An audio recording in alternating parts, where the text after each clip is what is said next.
முக்கியமான சந்திப்புகளா என்ன விஷயங்கள்? இல்லை யதார்த்தமாக அவங்க வந்து காஞ்சிபுரம் நிகழ்ச்சி முடிச்சுட்டு பாண்டிச்சேரி நிகழ்ச்சி முடிச்சுட்டு வந்திருந்தாங்க. நம்மளுடைய அமைச்சர் நம்ம வந்து சந்திக்கணும்ல, கட்சி விசிட். சட்டசபையில் அரசியல் பண்ணாமல் எங்கே செய்வது அப்படின்னு சொல்லி நேற்று காஞ்சிபுரத்தில் மேடம் பேசியிருந்தாங்க.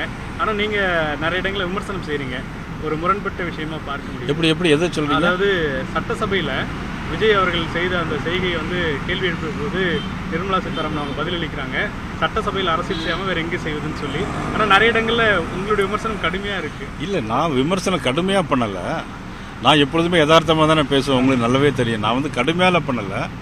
முதலமைச்சருடைய நடவடிக்கைகள் வந்து ஸ்டுடியோவில் நடக்கிற வசனங்கள் மாதிரியே சட்டமன்றத்தில் இருக்குன்னு தான் சொன்னேனே தவிர, நான் முதலமைச்சரை வந்து அவர் வந்து ஸ்டுடியோவில் அந்த மாதிரி பேசலாம், பொது வழியில் அது மாட்டி ஒரு தனிப்பட்ட முறையில் மனசு ஒரு வெஞ்சன்ஸோடு பேசுகிற மாதிரி இருந்துச்சு.